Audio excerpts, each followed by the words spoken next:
Hey everyone, welcome back. ये वांगशन fan fiction है pinkish love. ये उसका पार्ट 12 है। प्रीवियस पार्ट के लिंक डिस्क्रिप्शन में है, आप वहाँ पे चेक कर सकते हो। तो चलिए बिना देरी के शुरू करते हैं। विंग वांगशी को बताता है कि सिनेस्थीसिया कनेक्शन ऑफ सेंसेस है और वहीं ideasthesia connection of senses and concept है। और ये एसोसिएटिव और प्रोजेक्टिव दोनों ही हो सकते हैं। एसोसिएटिव यानी कि जो सिर्फ दिमाग में रहे, और प्रोजेक्टिव यानी कि जिसे फील, सी और हियर किया जा सकता है। वांगजी पूछता है, क्या ये सभी के लिए एक जैसा होता है? विंग बोलता है, नहीं। सिनेस्थीसिया के काफ़ी सारे टाइप्स होते हैं, और दूसरा इसका एक्सपीरियंस इंडिविजुअली भी अलग अलग हो सकता है। वांगजी पूछता है, तुम्हारा क्या है? विंग बोलता है, क्रोमस्थीसिया। ये एक कॉमन सिनेस्थीसिया है, सेम ऐसे ही ग्राफीम, ये भी सेम कॉमन सिनेस्थीसिया होता है। मुझे सबसे इंटरेस्टिंग क्रोमस्थीसिया ही लगता है, शायद इसलिए भी क्योंकि ये मुझे है और मैं इसे एंजॉय भी करता हूँ। वांगजी बस विंग को ही देख रहा था। विंग बोलता है, जैसे कि एक होता है लेक्सिकल गस्टेटरी, इसका मतलब होता है शब्दों को टेस्ट करना। वांगशी कंफ्यूज हो जाता है।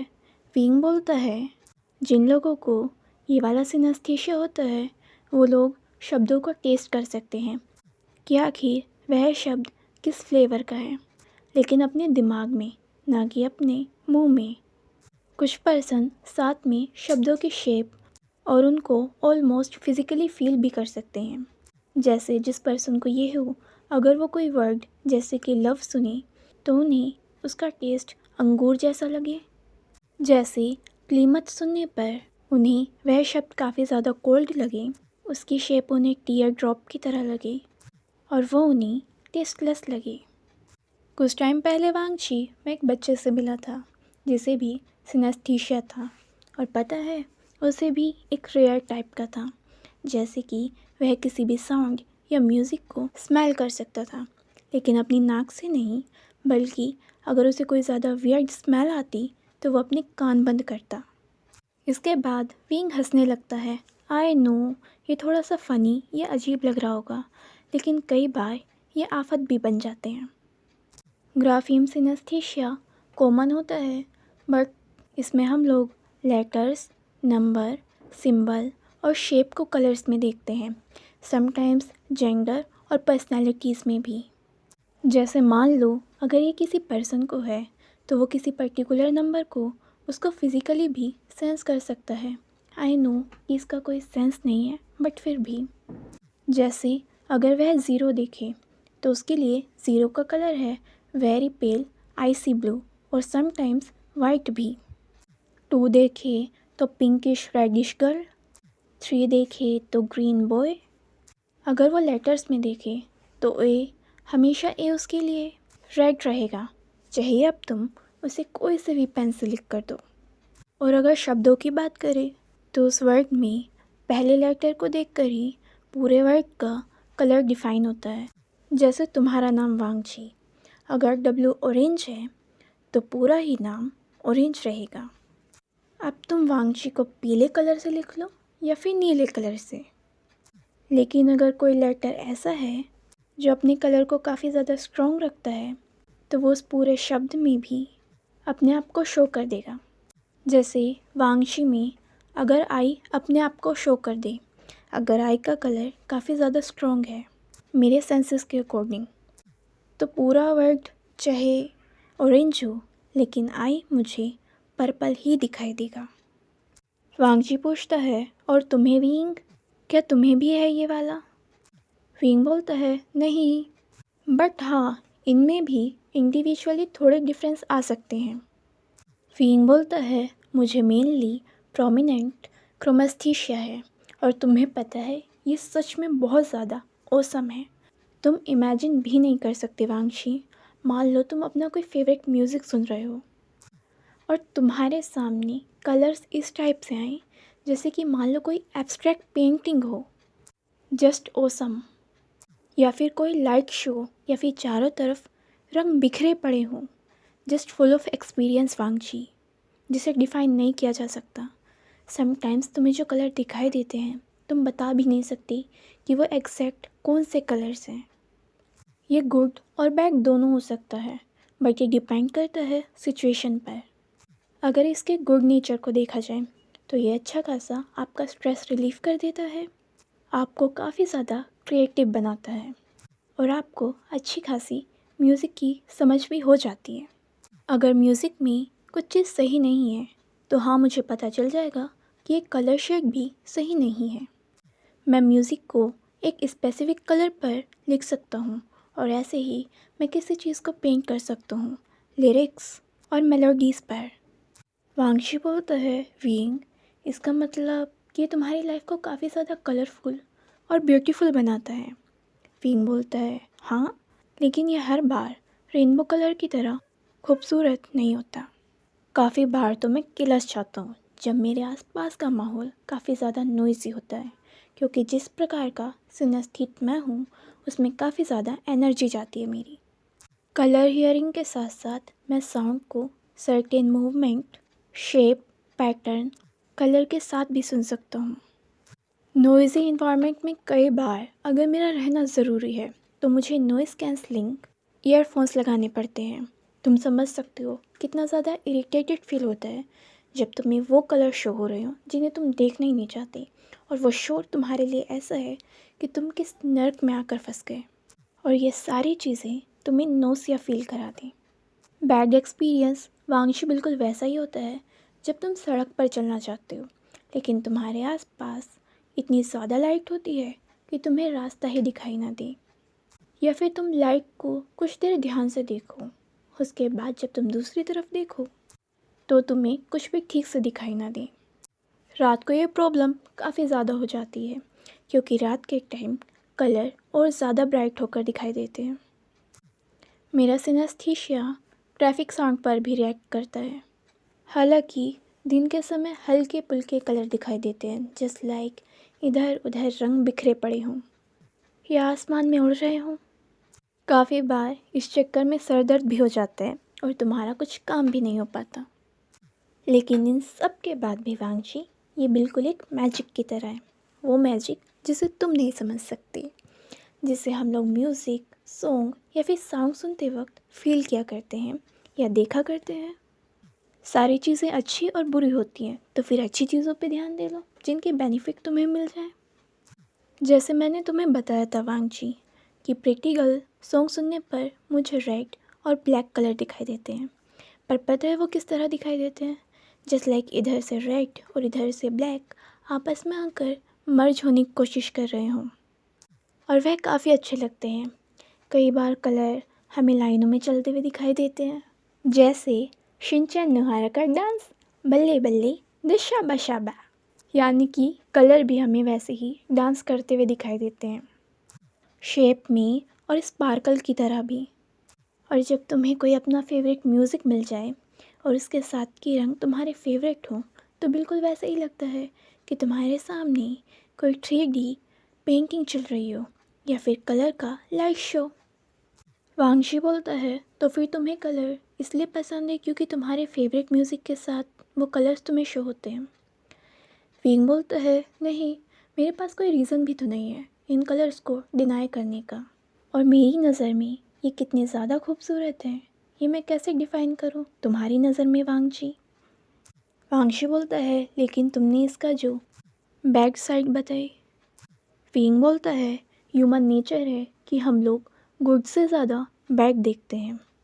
मैं कोई इकलौता इंसान तो हूँ नहीं जिसे सिनेस्थीशिया है, और रही बात अगर मुझे है तो मैं इससे छुटकारा तो पा नहीं सकता, तो बेटर है कि मुझे इससे क्या बेनिफिट हो रहे हैं मैं वहाँ ध्यान दूँ। मैं क्रिएटिव बन रहा हूँ, मैं अपने स्ट्रेस को कम कर सकता हूँ, मैं अमेजिंग फील कर सकता हूँ, और मैं वो फील कर सकता हूँ जो तुम नहीं कर सकती। मैं दुनिया को उस नज़र से देख सकता हूँ जो नज़र तुम्हारी नहीं है, तो फिर मुझे यहाँ पर ध्यान देना चाहिए ना। वांगशी बोलता है लेकिन तुमने रूम को ब्लैक कलर क्यों दिया फिर? विंग बोलता है नए साल पर आतिशबाजी देखी है आसमान में? वांगशी अपने सर को हिलाता है। विंग बोलता है वह आतिशबाजी मैं रोज़ देख सकता हूँ। तुम्हें पता है वांशी, तुमने नोटिस भी किया होगा कि अब से पहले तुमने मुझे तब भी कॉल करा, मेरा एक ही आंसर था जब तुमने पूछा कि कहाँ हूँ, कि मैं छत पर हूँ। पता है क्यों? क्योंकि मैं रात के समय छत पर जाया करता हूँ चाँद को देखने, और उसके बाद अपने आप को रिलैक्स करने के लिए मैं अपने ईयरफोन्स या हेडफोन्स लेता हूँ, अनश्योर म्यूज़िक प्ले करता हूँ और बस उस काले रात के आसमान को देखा करता हूँ। पता है क्यों? क्योंकि उस समय मुझे आकाश में आतिशबाजियाँ दिखाई देती हैं।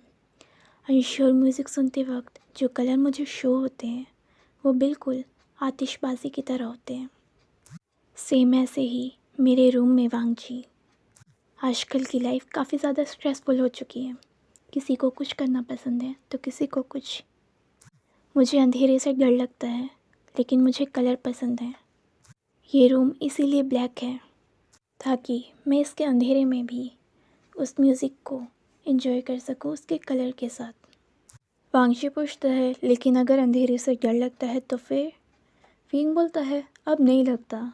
जितना डर अंधेरे से था उससे ज़्यादा मोहब्बत अब मुझे इन कलर से हो चुकी है। वांगशी बोलता है, तुम तो यहाँ पर थे भी नहीं, तो फिर ये रूम ऐसा क्यों करा तुमने? फींग बोलता है, हाँ ये सच है कि मैं कुछ टाइम बाद ही चला गया था। वांगशी बोलता है, तो फिर इस दौरान किसी ने एंटर करने की कोशिश नहीं करी? फींग बोलता है, नहीं, इसका ध्यान मदर रखती थी। उन्हें पता था कि मुझे किसी का भी पसंद नहीं है कि कोई मेरे रूम में एंट्री करे। सिर्फ उन्हें पता है कि मेरे रूम का कलर ब्लैक है, और ज़्यादातर एंट्री इसलिए ही नहीं क्योंकि मैं नहीं चाहता जियांग चेंग या फिर शिजे या फिर कोई भी मुझे ऐसे घूर के देखे जैसे कि मैं कोई एलियन हूँ या मेरे सर पर 2 सींग आ गए हों। वांगजी स्माइल करता है और वीइंग की तरफ आगे बढ़ता है। वांगजी वीइंग के होठों पर किस करना स्टार्ट कर देता है और वीइंग भी उस किस का रिस्पॉन्स करता है। ये किस काफ़ी ज़्यादा सॉफ्ट और जेंटल थी क्योंकि इसमें सिर्फ लव था, कोई एग्रेसिवनेस नहीं। वांगजी वीइंग से अलग होता है, उसके बालों में अपना हाथ फहराता है। मैं खुश हूँ तुम्हारे लिए वीइंग। वीइंग बोलता है, मैं भी, और समटाइम्स तो मैं इसके लिए शुक्रिया भी करता हूँ। तुम्हें पता है वांगशी, काफ़ी बार मैं ये सोचता हूँ कि अच्छा है कि मुझे मिरर टच सिनेस्थीसिया नहीं है। वांगशी पूछता है, ये क्या है? वीइंग बोलता है, इसमें कोई पर्सन किसी दूसरे पर्सन के पेन को बिल्कुल वैसे ही फील कर सकता है। पता है वांगशी, जब मैं नीदरलैंड में था मेरे एक फ्रेंड को मिरर टच सिनेस्थीसिया था।